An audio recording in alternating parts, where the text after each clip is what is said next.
Pahalang na kinakat natin siya na patayo. Galing sa cut na 'to, sukatin natin yung collar hanggang dun sa half ng likod. Bale half lang yung nakuha nating sukat kaya yung patigas na gagawin natin, i-fold natin siya. Tapos ang lalim niya is 1 1/2. Yung lapad naman ng collar is 1 inch. Kung paano natin inassemble yung collar sa original design, gano'n din ang pag-assemble natin nito. So, ready na to siya para i-attach sa neck hole. Ito rin ang wala sa dati nating vlog, yung apuro. Bali, hindi na siya diretsong collar. Meron siyang facing sa ilalim tulad ng Wednesday. Tapos, idikit-dikit na natin yan para diretso na natin para i-insert yung collar. Pagkatapos na siyang maitagpi yung facing, i-insert na natin yung collar. Kunin natin yung gitna para hindi siya magtabingi. Tapos, i-pin natin siya para pagka natahi, hindi na siya uusog. Stable na yung pagkaipit sa collar.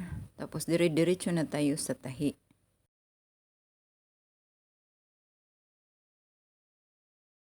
From sa B na design, tapos dun sa cutting niya, sa design, tapos doon na sa bandang slit na design sa may neck hole, doon siya simula i-attach, tapos ipin.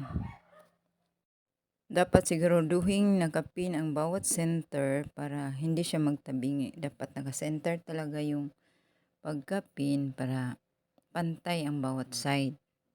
Tapos dagdagan na lang natin ng pin sa ibang mga sides para dire-diretso na ang pagtahi natin.